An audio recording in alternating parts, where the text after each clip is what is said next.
A resistor connected to a battery. 12 volt EMF. அப்போ EMF கொடுத்தாச்சு 12 volt. அப்படியே note பண்ணிட்டே வா. And the internal resistance of the cell is given as 2 ohm. If the current in the circuit is given as 0.6 amperes, the terminal voltage, the resistor என்ன கேட்டிருக்கு, terminal voltage கொடுத்திருக்கு, கேட்டிருக்கு. The resistor connected to a battery of 12 volt EMF and internal resistance 2 ohm. அந்த resistance இங்க word பண்றது internal resistance தான். Okay, இப்போ நம்ம எப்படி இதை ப்ரொசீட் பண்ணலாம்? இதில் நமக்கு எக்ஸ்டர்னல் ரெசிஸ்டன்ஸ் தெரிஞ்சால் டைரக்டா போட்டுடலாம்.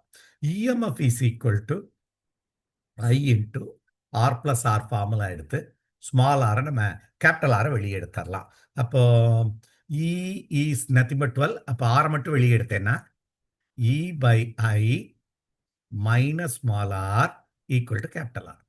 இ வந்து 12, I வந்து 0.6 minus small r is nothing but 2 with the external resistance. அப்போ 120 12 by 6 0.6 இருந்ததுனால so 6 into 10 to the power minus 1 20 minus 2 which is 18 ohms resistance கிடைச்சிருச்சு. நமக்கு வேண்டியது voltage V equal to IR. I எவ்வளவு 0.6, R எவ்வளவு 18. So 18 into 0.6 போட வேண்டியதான். The answer is 10 point. So 6 into 18 போடு 108 வரும். ஒரு புள்ளி வச்சேன்னா 10.8 volt is the answer. இதை மல்டிப்ளை பண்ணா வந்துடும். Very easy question.